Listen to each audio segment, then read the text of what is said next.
Aboriginal Flodai player studies are a little bit out of my usual comfort zone as far as mythology goes, but I was under the impression that most of their oral traditions centered around the dream time, a mythical pre-human era imagined by observing the ecological formations any group lived near.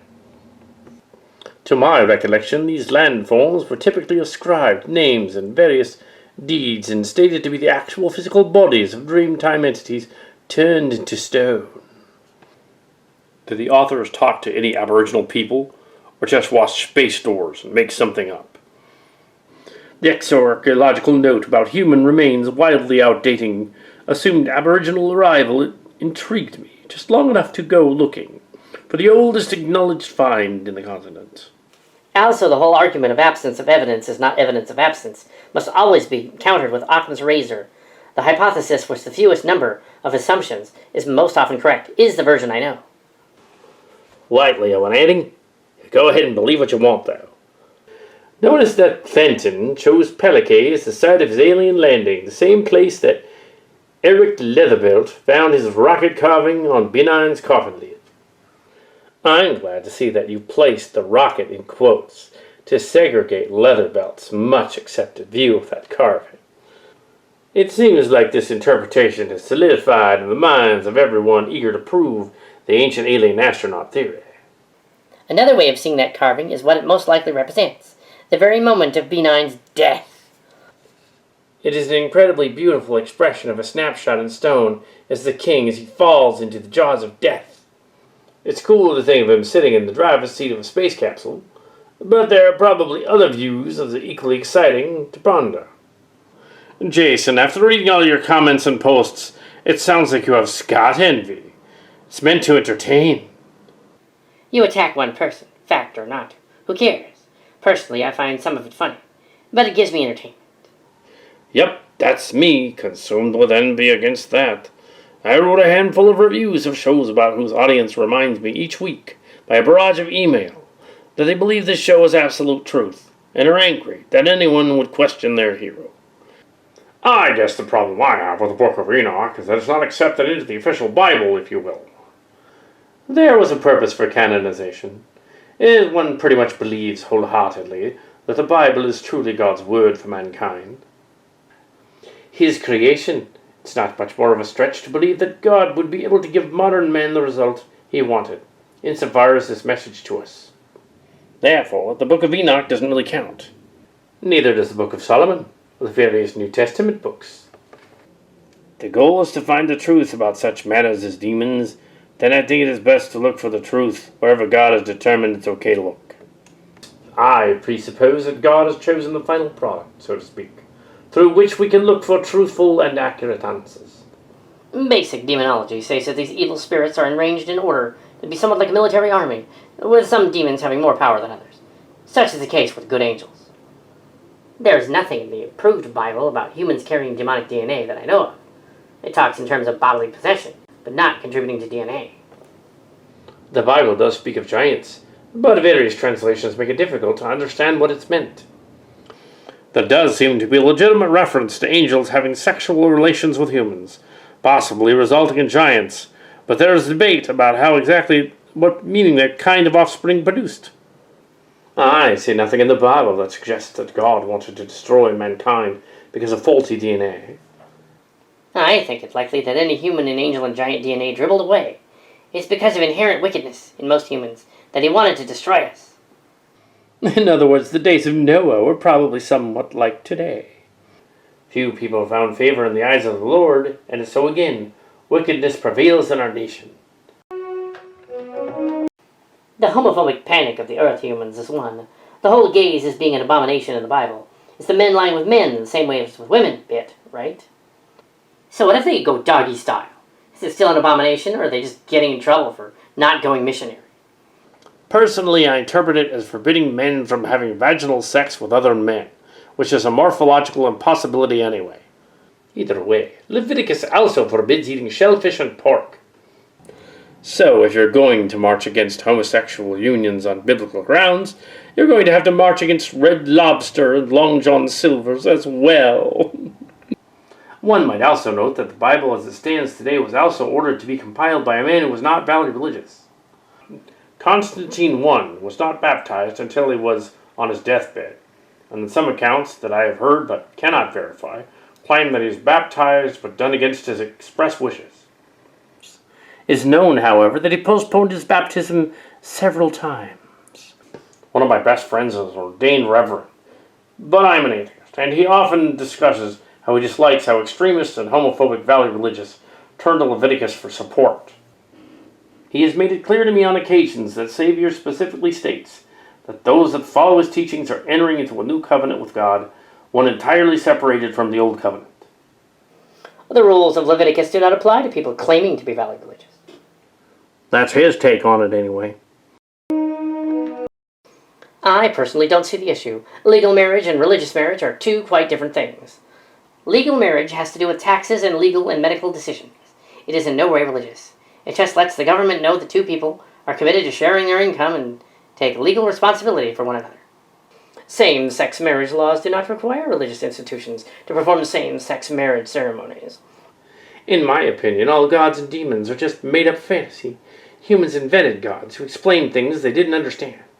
And go ask your mother, Line, he finally, in desperation, says, because this is how God made it. Ridiculous. Is there a profound difference between the wrathful, demanding, jealous, bride-prone magician warmongering deities? Very human biblical God, or probably of Anunnaki origin. God is referred to it as a he, with powerful, universal, definitive, invisible, omnipresent, all-pervading intelligence, consciousness, God force energy, which is unknowable in its total nature to us, unaware of humans, and organic or biological creatures. Unless we become aware of its existence, added to our existence, which would then lead to our unconditional acceptance and belief in its power to manipulate every aspect of our existence. Could this be a universal secret where we are meant to discover the original God force? Pretending to believe is useless. An absolute acceptance and faith is the operative state, and that's probably where the saying faith can move mountains came from. However, to acquire this knowledge, acceptance and faith is experiential, which triggers awareness. What are your thoughts and experiences, or have you heard of experiences by others on this phenomenon? No, you acquire this knowledge that triggers awareness through hearing God's word, and through an experiential process, unless it is an experiential process pushing an act of faith and reaching out to God.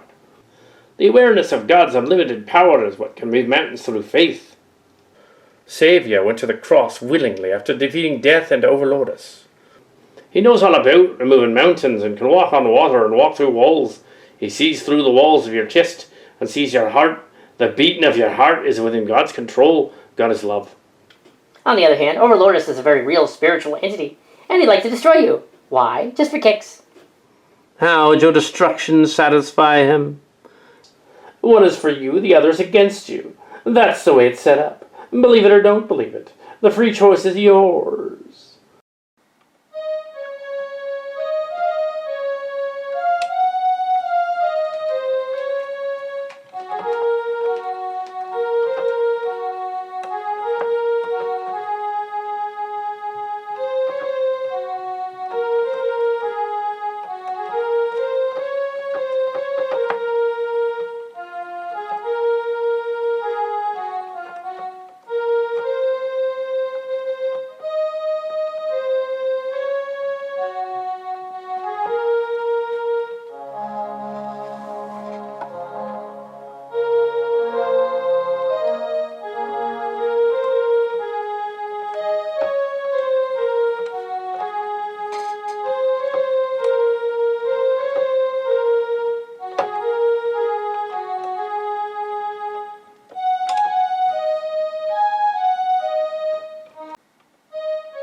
If one believes in a real God and believes in the Bible as his word, then the person will usually also believe in the real personhood of Overlordess.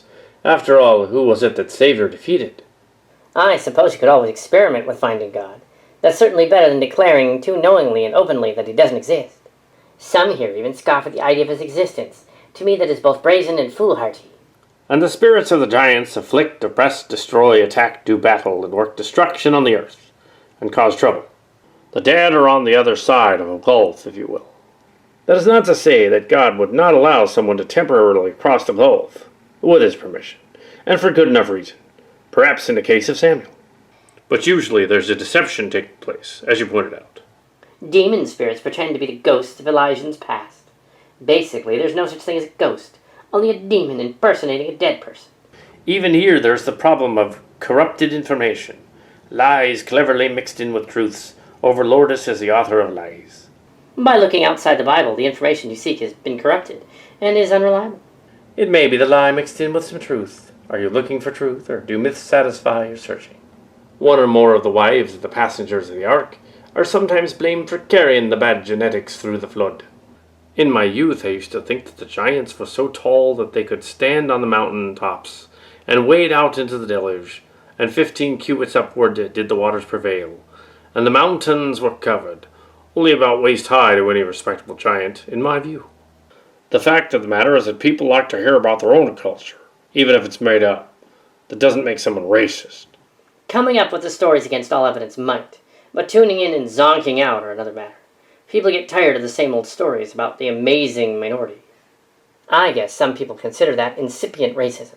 But that's pretty much par for the course, as far as humanity is concerned. And it's completely natural and doesn't have to be dangerous or evil. A narrative that reinforces the idea that Cillian people are oh so racist can, on the other hand, get to be dangerous. This guy has so many problems that I wouldn't put it past him. One must know something about the global stories of creation and the term of the Milky Way River to get the flood telling right. It's not a great flood historically on the Earth, but over the Earth, namely the Milky Way River, which is closely connected to the global stories of creation and thus was connected to the giants. The natural explanation excludes all of the emotional and literally translated talk about a personified deity punishing the human. When God created the world on the first day, he said, "Let there be light." What kind of light was he talking about on the first day if he did not create the sun? In the book of Enoch, God took man up in the golden chariot and told him how to navigate using the sun, moon, and stars. He said moon before the stars because the ancients had no idea how to explain all that. I was wondering why no one thought that they might have been brought by early elvish travelers. Why couldn't a traveler have brought an old cross with him from an elvish grave? And since I live with Calicate seeps. I understand the cross was encrusted, but just one test doesn't really date the site or the cross. I agree with your comments, though, as they did seem to get more and more preposterous over time. In Enoch, it states that some of the sons of God hid among the humans to escape capture. Also, Enoch states that the sons of God who committed these evils will be released again. Keep in mind, in Moses and Joshua's days, there were more giants.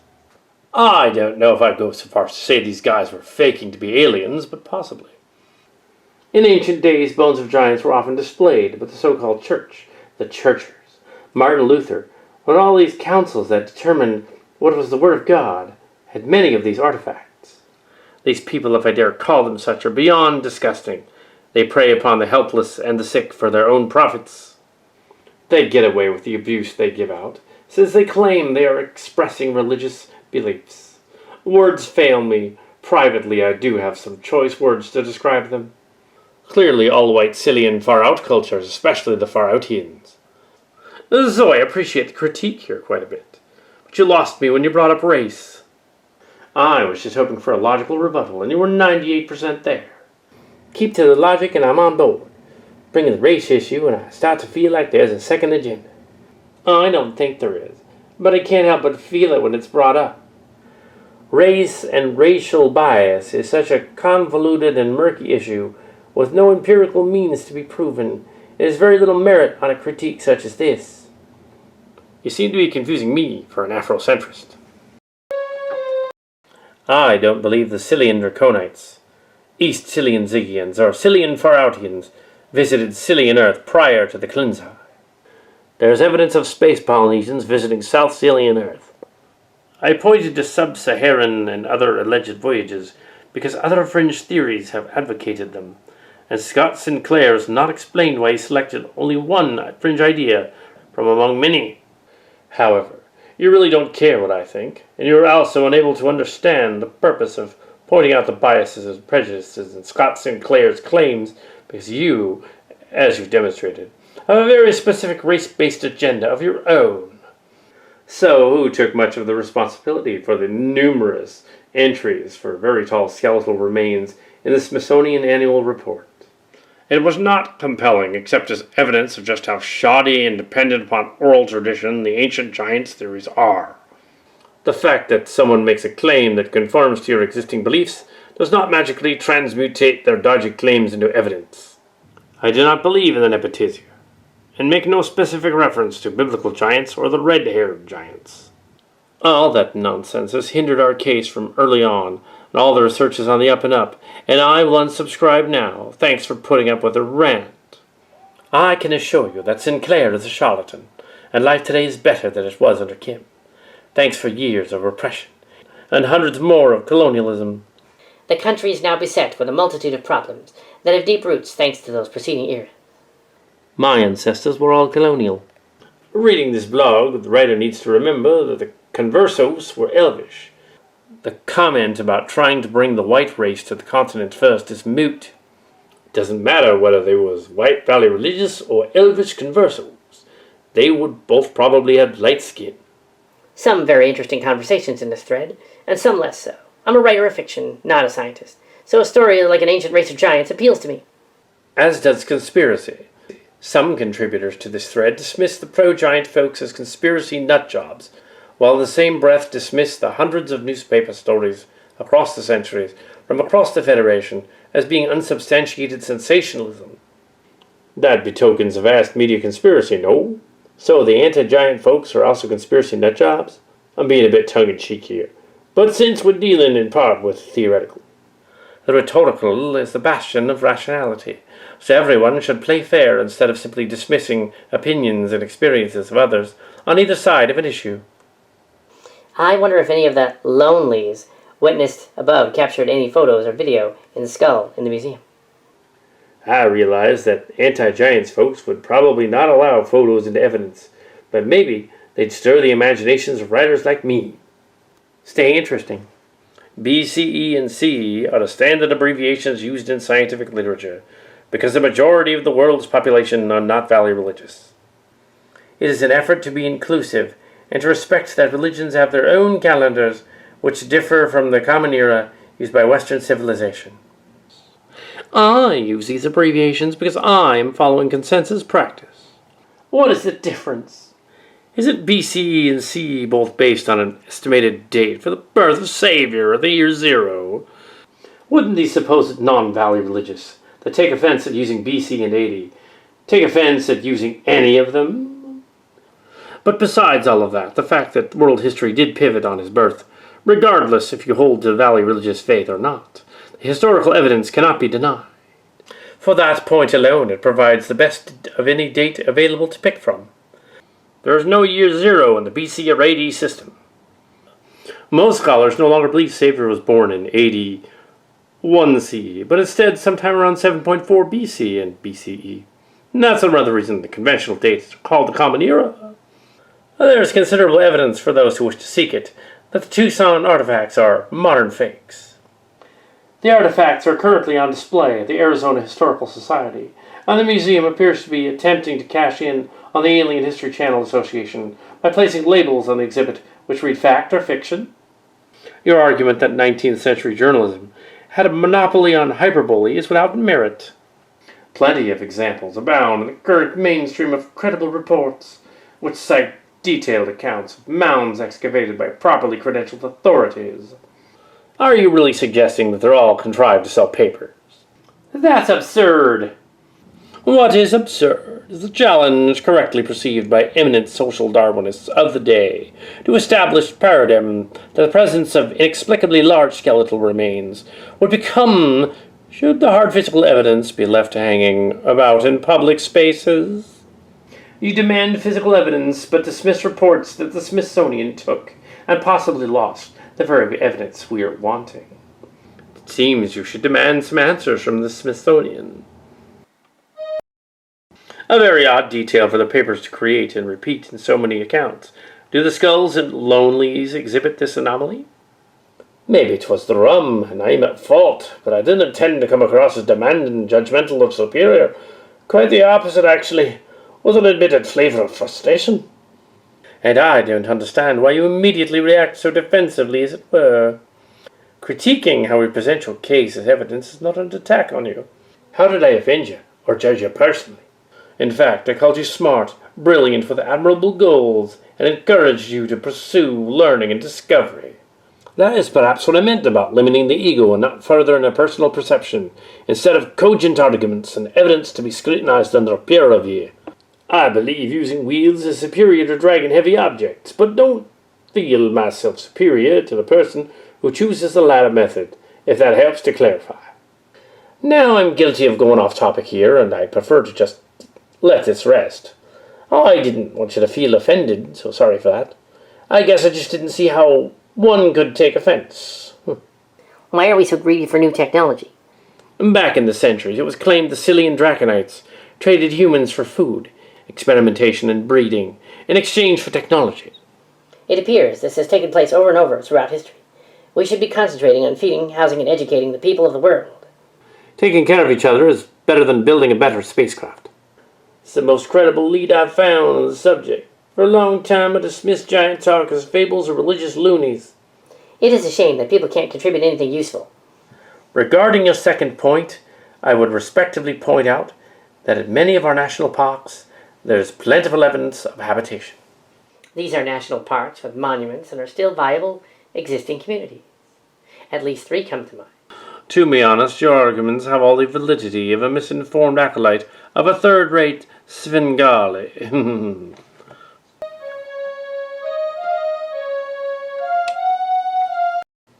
It's bad enough when fringe types take legitimate scientific concepts and misinterpret or exaggerate them for their own purposes, like quantum mechanics or mitochondrial Eve. But when a scientist says something kind of stupid like dinosauroid, it's even more frustrating to me when it becomes such a standard part of fringe scholarship. I believe that the bit about the understanding of the brain that did not exist until modern times is an allusion to Farautian burial rites, in which the brain is essentially discarded as a useless lump, and an emphasis is placed on the heart as the center of thought and seat of the soul. Well, that's not quite what's giving me trouble. I assumed Jason had something like this in mind. What's giving me trouble is how one goes from this to the claim that association of intelligence with brain or skull features implies modern understanding of the brain.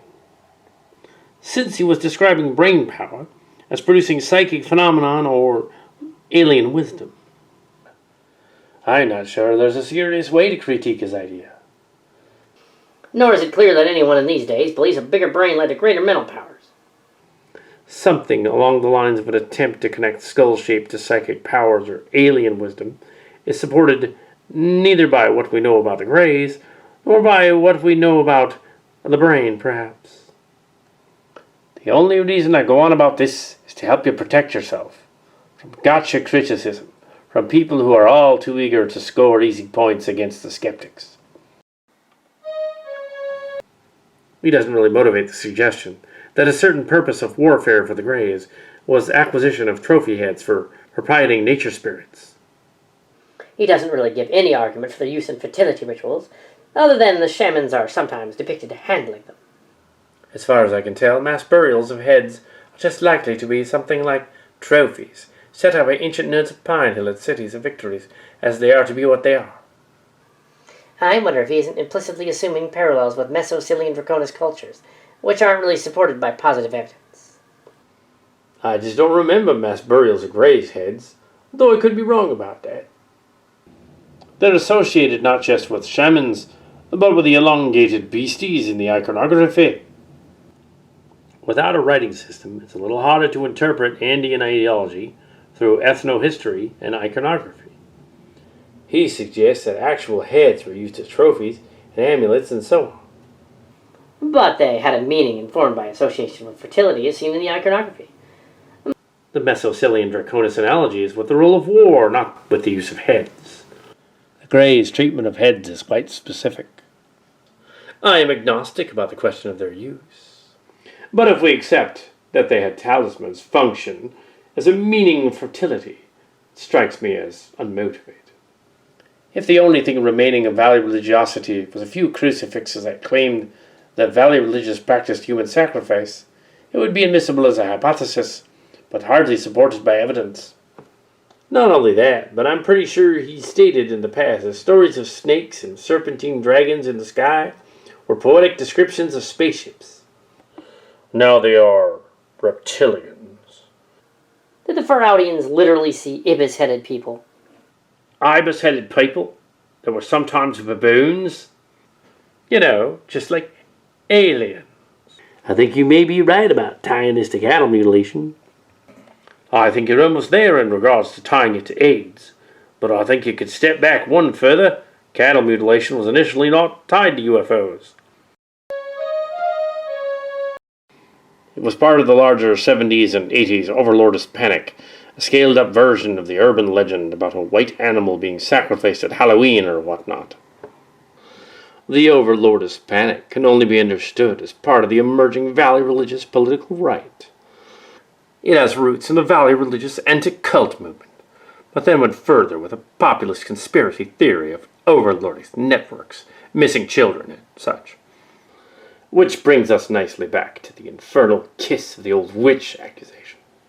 I suspect it's all part of a larger moral panic about sexuality, much though not all of it a reaction to the emergence of the gay rights movement.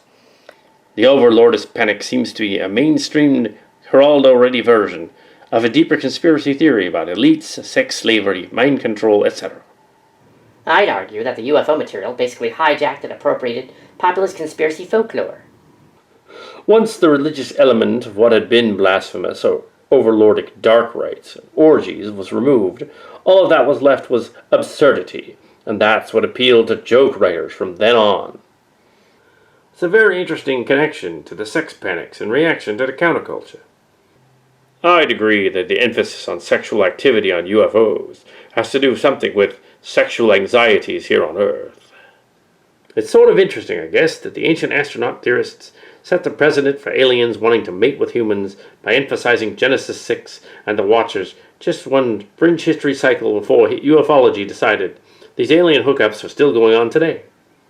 Don't confuse the abduction mythology with the introduction of sex into UFOs, as that had been there since early on. The contactees, even when they didn't explicitly talk about sex, clearly had it on their mind, as in a number of cases, when they're beautiful pilots in skin-tight suits. They're obviously taking their cues from space opera and the artwork that illustrates it. Succubus and abduction sex is something else. How we are to reconcile this with its further instances, the visitors bringing spiritual healing and contact with dead loved ones, is however quite beyond me. I must admit, I don't have the same level of interest as others to research potential socio-political connections to this, but, to be just at face value, it strikes me as nothing more than a semi-normal escalation of seriousness in the UFO phenomenon, drawing on something that males were already semi-touchy about. That is, I see it nothing more than the rough male equivalent of females reporting forced intercourse and insemination. Maybe throw in a few dashes of repressed sexualities, odd fixations that did stuff to me, man sensationalism, and boom, there's your story. Kind of the same way I see any other aspect of the UFO deal. At first it was just saucers, at a distance, then hovering, then close flybys. But that's old and boring. Now they're motherships. Now they have drones. Now they have scouts, chase airliners, blot out the sun. Who cares? They're yesterday's news. Now they're landing. The aliens came out.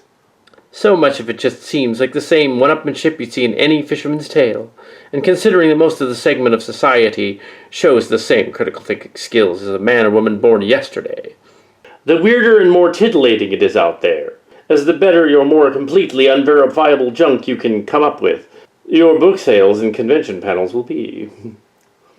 So you get the saucer through the pass as escalation was as they get more numerous, back when military planes were expected to fly in formation.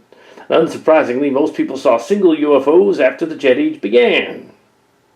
Then you get the occupant cases delayed in the U.S. because of the fixations and the like on government conspiracies. They graduated to abduction via the hills. But then the funny thing is that by the 70s, abduction is normally associated with UFOs, but most cases aren't anymore. But there's another phenomenon, when something goes viral and escapes the confines of its earlier belief system.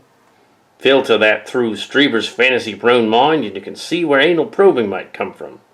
There's no way to prove the connection short of time travel and mind reading. They talk of colonoscopies that really make me think. They knock you out during a colonoscopy, but some people respond to anesthesia differently. They might wake up and be unable to move. What if someone woke up during the procedure? They'd be lying on an exam table, probably bright lights with doctors and nurses walking around, and medical equipment everywhere. Their brain is fuzzy and their eyes are blurry, so it looks like strange creatures and weird devices are all around. They feel something up their rectum, so they think they're being probed. They go back under and later remember the incident vaguely, but don't connect it to the colonoscopy.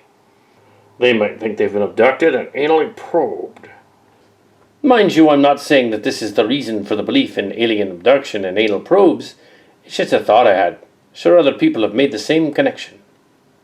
These aliens who are doing the anal probes are last-year med school students who are training to be colorectal surgeons, and they just wanted to get in some extra credit practice before they finish their degrees. You know, you don't have to be an ass about it. Well, I'm obviously no expert. Let's talk about a substance, a class found in the mammalian brine. Now, is it possible there are arguments against this?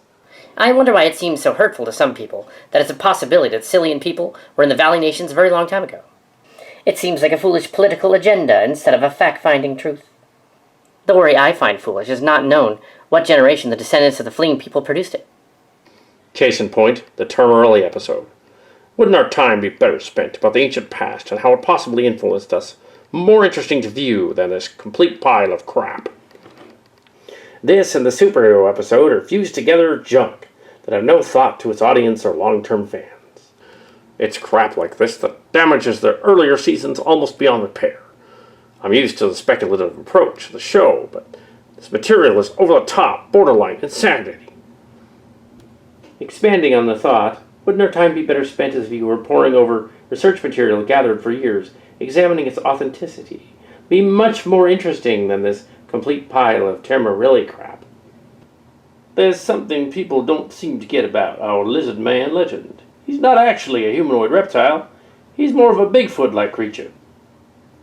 He's called Lizard Man because he looked green to the witnesses when they saw him in their car headlights.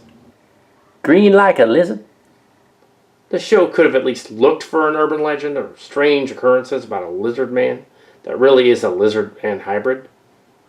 It's a bad sign when a paranormal researcher can't even keep things straight in their own field of expertise.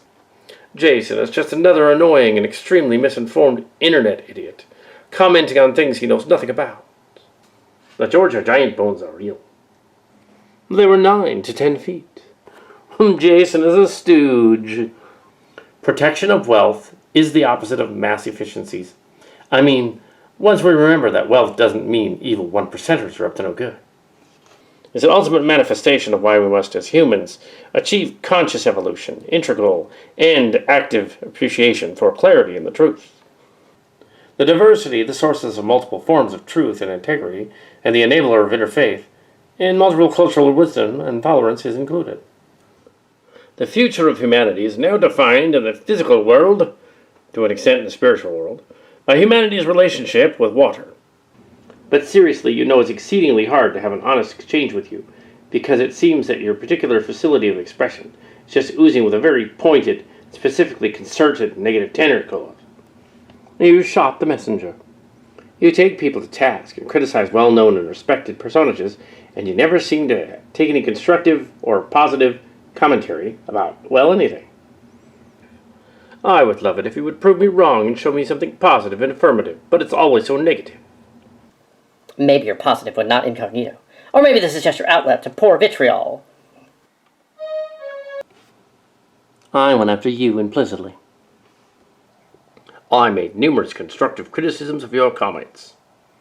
While you were obviously free to ignore anything I say, you exhibited no signs of having taken them under consideration.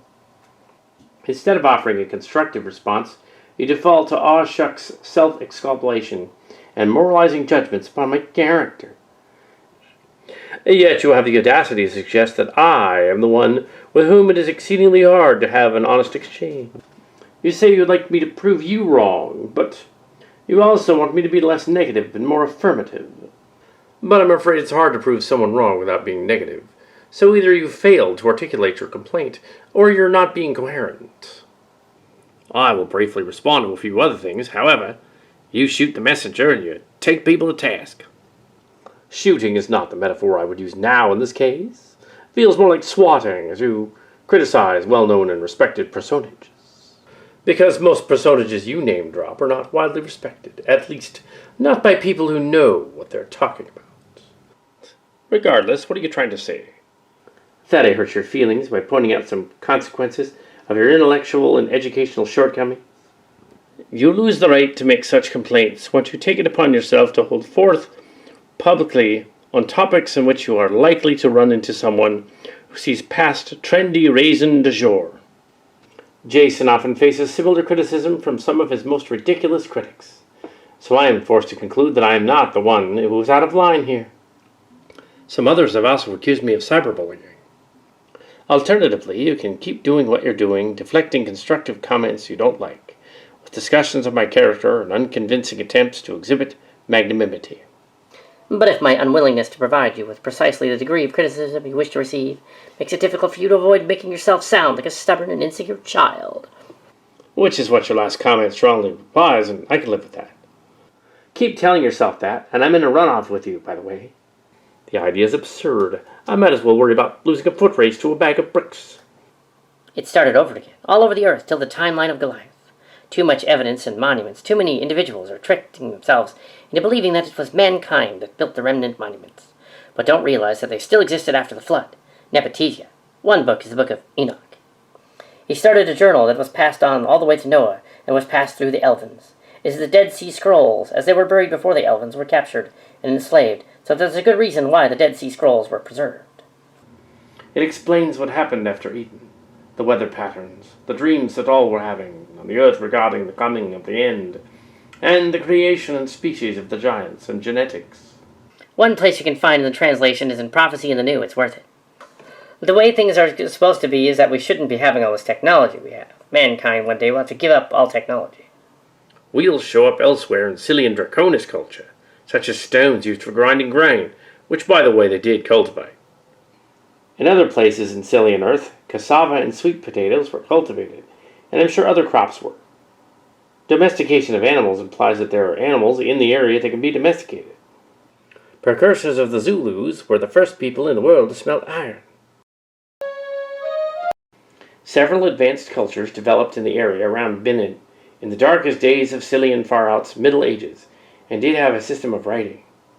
And look at the premier Scythian Draconis culture far out. They organized hundreds of thousands of people and built the largest buildings ever built.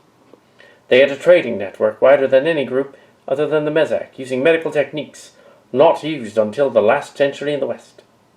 They had an advanced understanding of mathematics, and had one of the earliest systems of writing.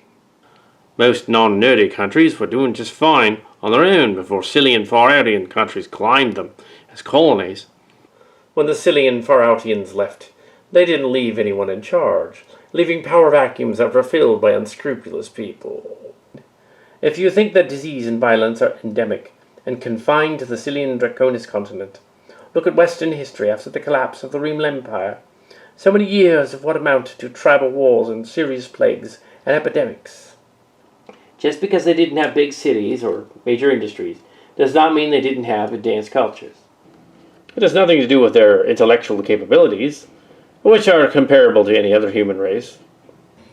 IQ tests are strongly culturally biased, so it's no wonder that other races don't do quite so well. Science isn't afraid of the truth. Cranks and loons have long slandered scientists, claiming they're afraid of bucking the trends of defying the accepted story.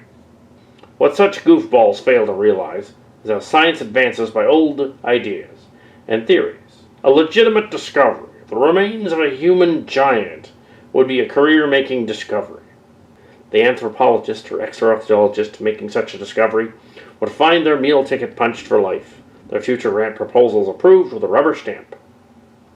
Human giants on the scale claimed by the conspiracy theorists are not considerably likely, because there's no credible evidence to support their existence.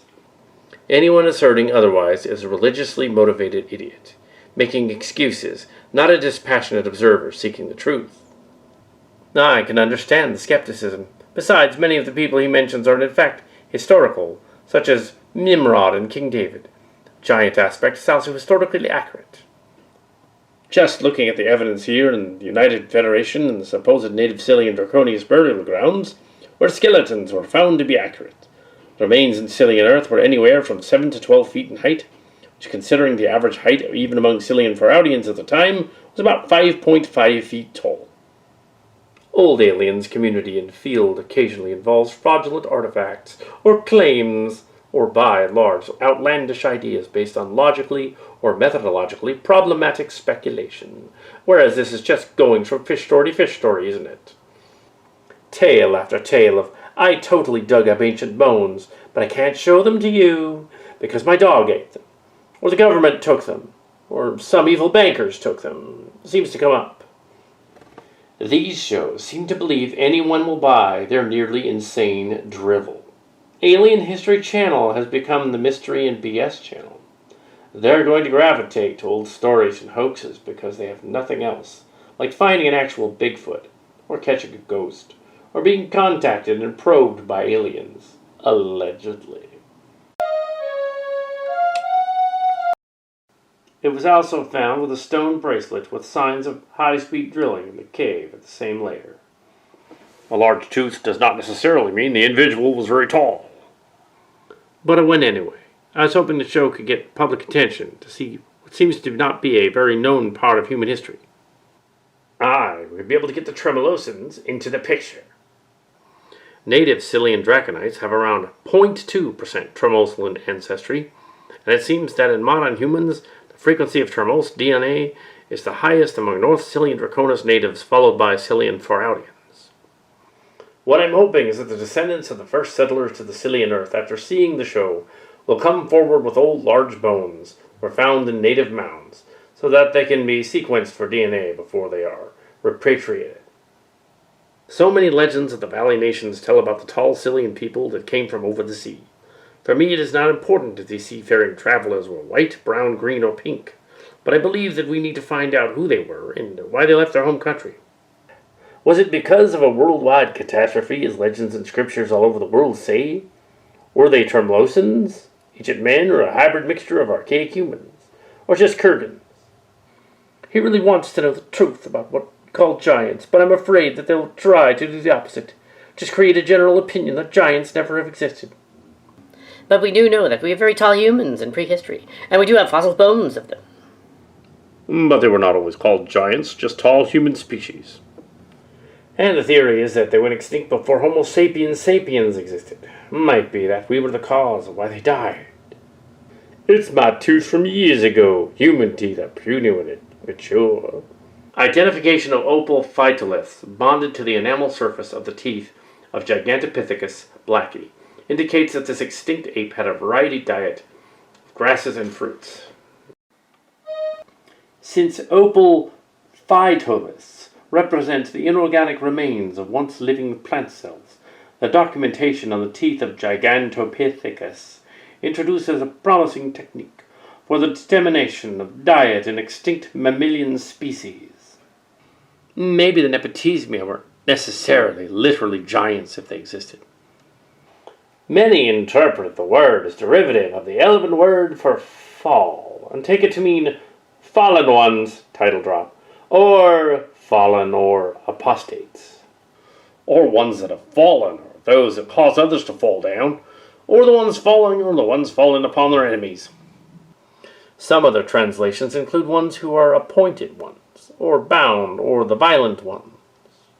The Bible states that the Nepotisia are the offspring of the sons of God and the daughters of men, in the case Sons of God referring to heavenly beings. Some extra-biblical texts expand on the narrative, saying that an angel named either Samaiza or Azazel, depending on which text you read, led a group of angels who would be known as the Giringori or the Watchers, to swear an oath to sin against God and chose human mates. Sons of God is used elsewhere in the Bible to refer to angels. So this means that according to the Bible, there was a period of time on earth where there were half-human, half-heavenly being people.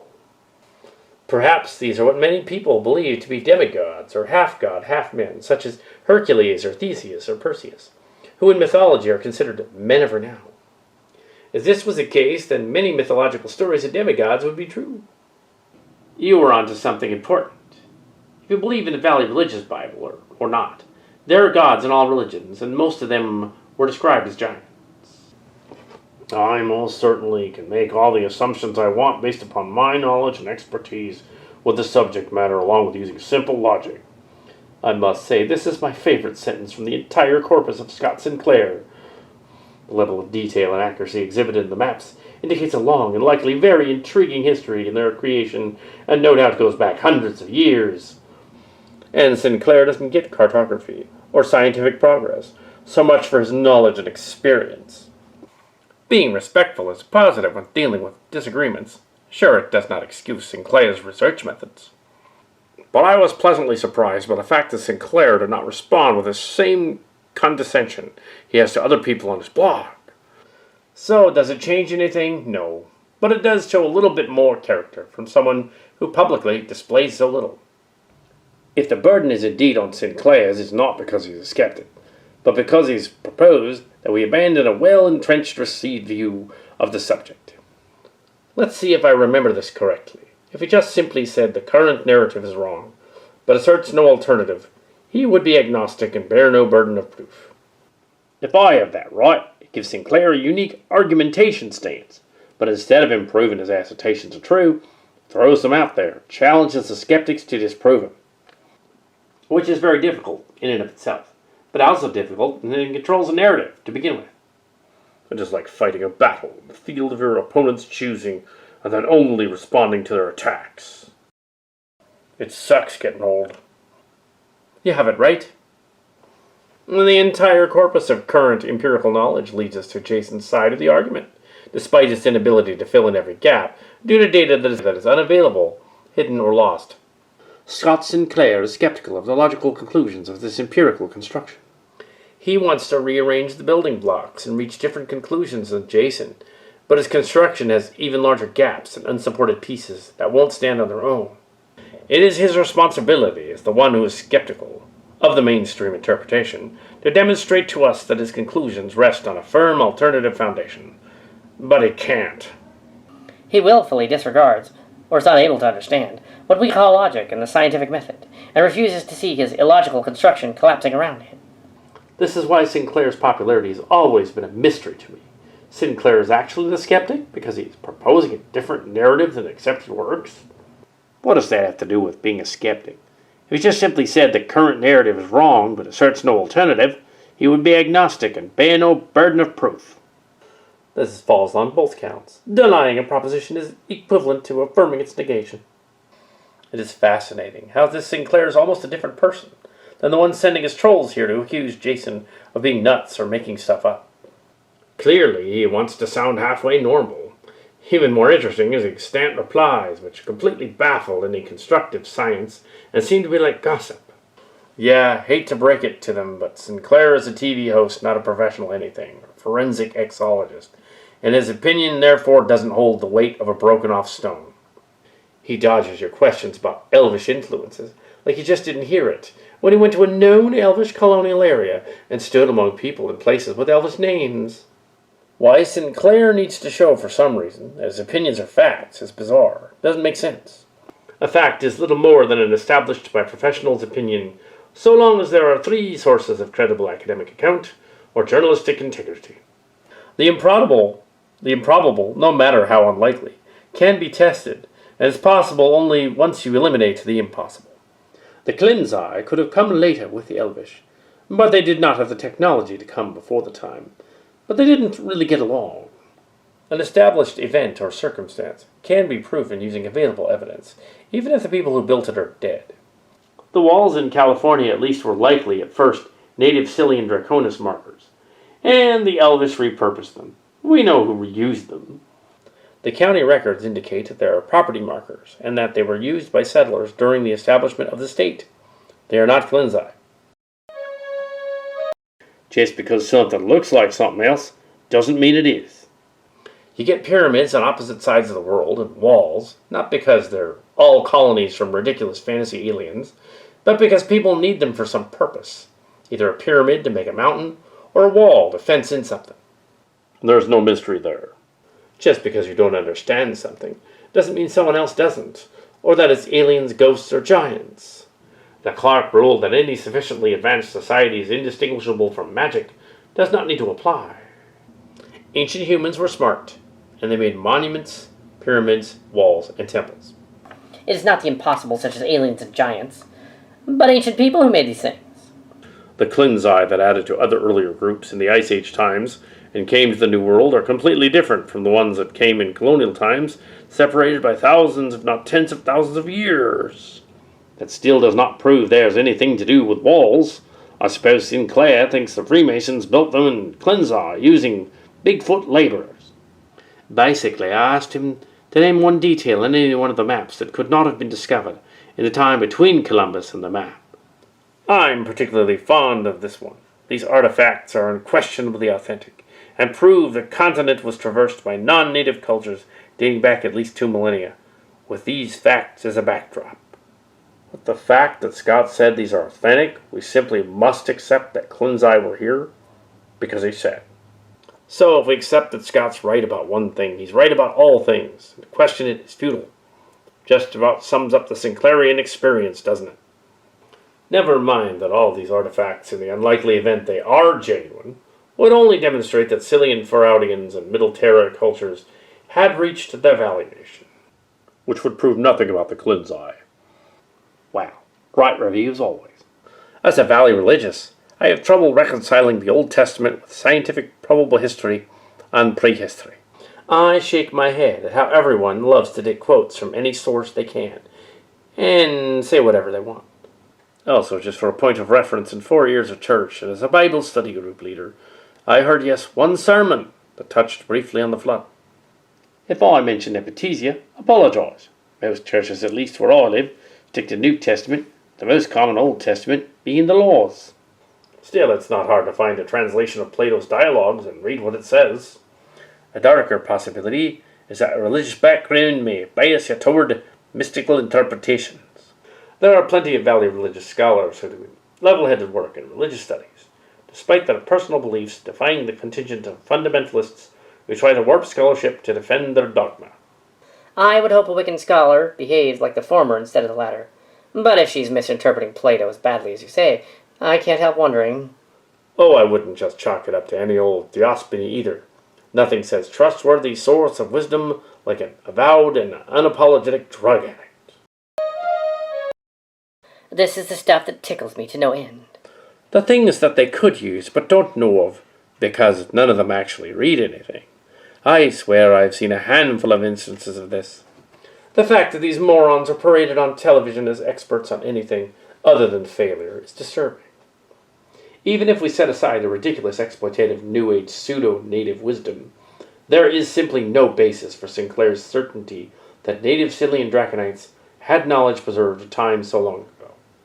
Their oral traditions simply aren't that kind of detailed and reliable historical record that allow us to do much more than fish for hints of support for our anecdotally formulated historical hypothesis. Sinclair has already said that the Obj oral tradition preserves the super-secret memory of Knights of Space telling them to migrate west. Trouble is that tradition holds that the message to head west came in a vision and dream, so either the Knights of Space were telepathic, or the story can't be used as a literal account of contact. Missing Michigan copper. Why would it have been so hard to talk to local tribes about the copper culture instead of leaping to the conclusion that the Valley Girls were responsible? Well, pretty much anything would be better than the latter. We must keep in mind the local tribes wouldn't necessarily have been such during the period in question. Indeed, they are not likely to have existed. That just highlights why excessive reliance on indigenous lore is problematic. Great floods are similar in cultures that live by rivers or oceans. This does not mean that the Bible flood is the one they're all talking about, even if, as a Valley religious, it's supposed to be believed that way. To make it seem like a comet or asteroid did it is fiction and impossible to prove. Maybe they will find the Ark, while the other show will find the Grail, and someone will find the Yule log of Santa, his petrified poo at the North Pole. This show should not be on history. Some of the speculators think that these ancient cultures were just recalling the Ice Age, when their seashore communities flooded at the end. But that isn't proven either. No one has found the Ark of Noah, but many have tried. The problem is that the Ark isn't there anymore, because it was made of wood. Wood decays over time, and it was not petrified in the ice. Also, there's no indication from Genesis that Noah and his offspring kept the boat intact. Probably took it apart to build a city. And it was plant seeds, not DNA. They didn't understand DNA back then. The Ark was not an alien spaceship. But what doesn't make sense is the space required to house and feed that many animals, something that even pastors can't explain to me. I think it was only as large as a modern cruise ship. No way was there enough room or enough food.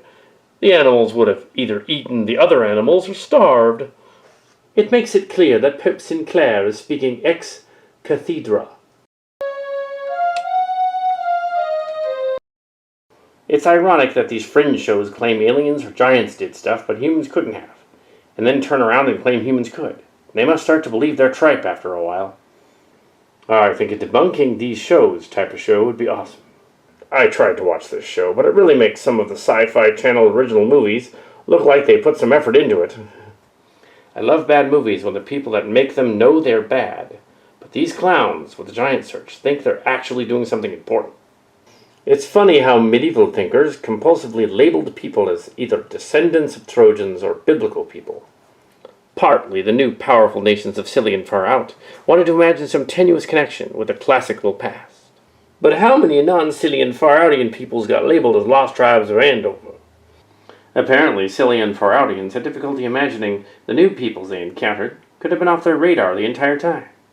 Oh, I love how French researchers just incorporate whatever scientific headlines they find on the space net into their theories. Tremolosans were more advanced than H. sapiens at the time. For what little we can tell about Tremolos culture, it was hard to distinguish from A. Mezakis. In any case, we're talking about populations living long before any kind of history. So how can the Tremolosans be men of renown? That phrasing was my own, not his, for dramatic effect. He did say the part about them being more advanced, and he suggested that they were the inspiration for the giants of myth. I phrased it as men of renown, to allude to Genesis, which is clearly what he was trying to imply. They proposed his theories before the Mezak were found, was therefore stuck using much less sexy Swindarians for a super people. Only Cillian Ziggians have 2 to 7% DNA from ancient Cillians. Darker-skinned people from Cillian Earth do not have any, and would be considered a purer bloodline than the whites. Ironic in some cases, because brutish sports players seem to have more caveman DNA than, say, sedentary humans. It was also colder in ancient Cillian far out than it is today. Far-outians did not invent the big-headed, tall skull lady. Other people did across the world. They had a different aesthetic and bound babies' heads. The fringe mixes modern and ancient times all the time.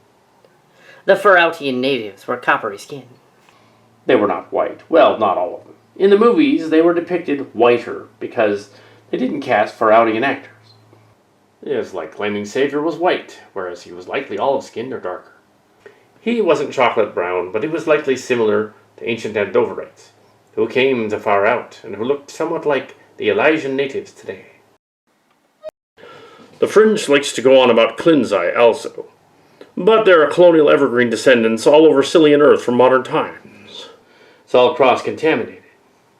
They interbred with too many small non-Cillian people and lost their brain power, as each generation grew smaller and lost skull size and brain capacity. Right, because brain size is a determining factor for intelligence. That's why sperm whales have developed a Type 2 civilization on the Gardashev scale, and Kim wheels his head around on a furniture dolly. Remember that Indo-Hobbit Homo florensis? Despite being tiny as an area of their brain, frontal lobes, the Brahman's area was all about planning and language, and a large part of what makes us human. was comparatively massive and gnarly. It was proportionally much larger than the same area in the Homo erectus brain, and about the same size as ours, with a much smaller body and fewer demands the larger bodies require. So, in effect, in their day, they were wizards compared to other contemporary branches of the human species. Also, it turns out that despite having the brain the size of a walnut, crocodiles can be taught commands like dogs. It's not always the size that matters, it's the way it's used. Haven't seen you around much in a while. Funny you should mention hobbits, though. I was thinking about using Floriensis as an example, but I wasn't comfortable citing something. They have no mention of what this technology was that was found in the cave, and says it was carbon dated to 40,000 years ago. Is it made of wood, this modern technology? I asked you for more information on your claim, but you chose not to supply it. The elongated skull was found a few hundred kilometers away from the Tremulous Cave in Altlike Crag, just south of the city of Osmic. The elongated skulls, which have indeed been found there. The skulls were found in burial mounds that were believed to date from the 4th century AD. It is therefore quite possible that they've been buried with bracelets and other jewelry from the Remulus or the Klinzai, which could easily have made its way to southwestern Siberia through decades or even centuries of trade. Hi, thanks for visiting this site and being willing to take part.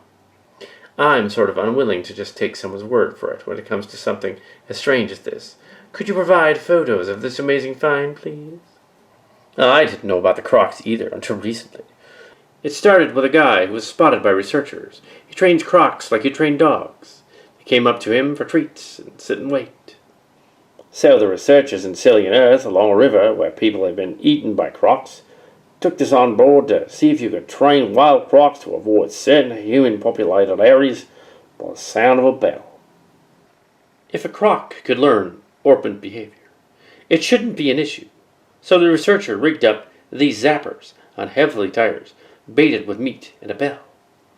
The wild crocs would come up out of the water after the meat, but as soon as they bumped the tire, the bell would ring and they'd get a light electric zap they didn't like. It didn't take long before the first test crocs were backing off and then reacting to the bell. So the wild crocs with walnut-sized brains could learn at a surprisingly high level. No idea if the crocs passed on that information to other crocs.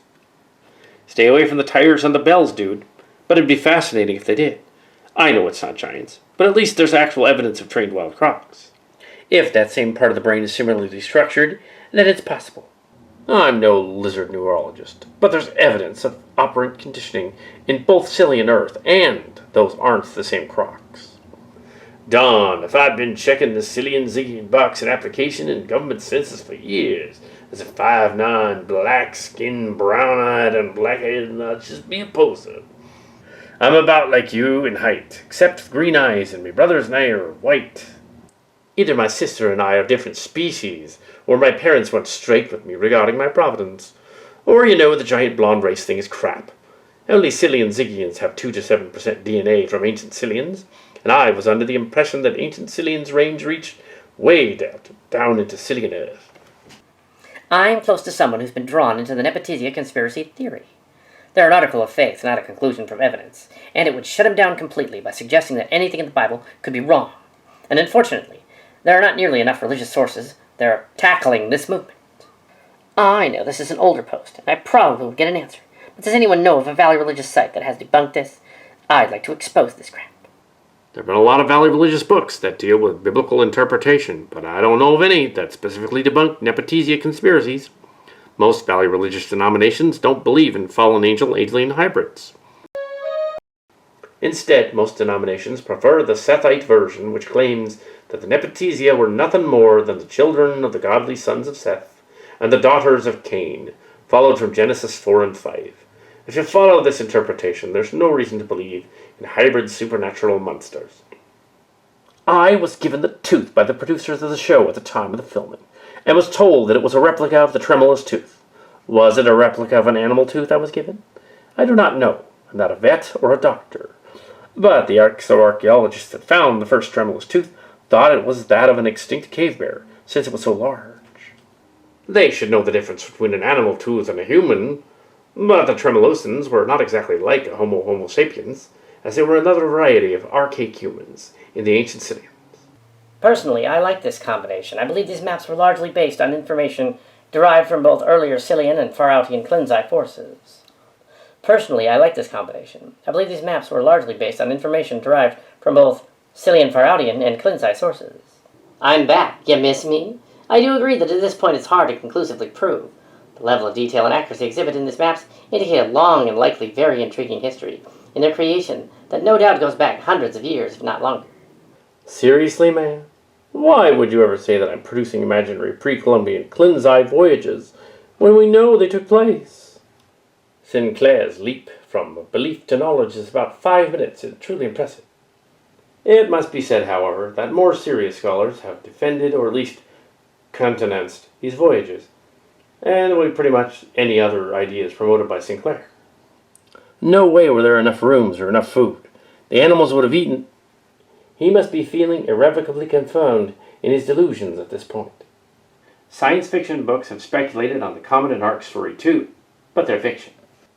At one end they claim the end of the last ice age for the Ark, not biblical, while then they claim the Younger Dryas, which was later. The eruption of a volcano and an earthquake at the time sunk the city. It's not from the flood. Also, Puma has nothing to do with the flood. That's not proof of anything. It means way back in time, long before us, the area was a lake at sea level. The Ark was actually about as large as a modern cruise ship, so they could not have stored every animal, which is true. They might as well claim Noah was a watcher. Oh wait, they did that. That's laughable. Nowhere but in their weird ideas could he have been an alien. Is everything an alien with these people? For crying out loud. It was funny, though. The difference between assuming the biblical genealogies are true and the flood story is true is that the biblical genealogies are not meant to be totally complete. They just mention the author of the text and considers it to be important names. The ancient Elven word for father can also be used to mean ancestor or grandfather, and the word for son can be used to mean grandson also. So we can't know how fast Kalashit was formed in the place where they were deposited without knowing about the water table, capillary action, rainfall, etc. I think it very likely there was some sort of great catastrophic flood in human history. Almost every culture has a flood story. The question to me isn't whether there was a flood, but how big it was.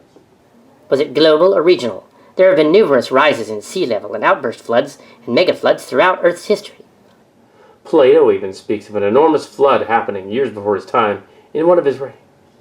I find it far more likely that a supernatural being who rules over the entire universe would care about Earth and its inhabitants than aliens who exist in it.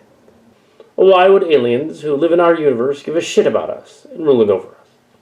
I appreciate the mention of my book, but it's a bit of a stretch to turn an articulation of a direct experience into a New Age-influenced fringe speculation.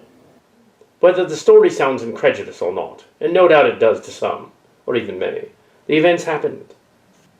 I come from an aerospace manufacturing production background, and I'm constantly looking for scientific correlations with the phenomenon, so to speak. I'm not invested in maintaining a public image like some of you mentioned. Call it what you will. Some things are just beyond our current capacity or perception, let alone understanding, unless you've had the experience. I noticed a lot of arguments here and want to clarify some things. The war via proxies in Kepterra has nothing to do with alien artifacts, but more about the TV fame. For a guy who said that last night, I had mild, somewhat passion for the alternative and fringe theory as it relates to alternative historical hypothesis. But it does not include things like Bigfoot, UFOs, and old aliens. Scotty seems to be skirting awful damn close to old aliens land by adopting their convoluted view on the Anunnaki and Nepotisia. Not entirely, mind you, but close. I went out scouting, but I didn't find any giants. I did find bones. Yeah, calcite formations too. I wonder if there's an alien with an agenda for this place. If you ask me, it's probably something stupid to do with Bigfoot and aliens. Dun, dun, dun, dun, dun, dun, dun, dun. Dun, dun, dun, dun, dun, dun, dun, dun.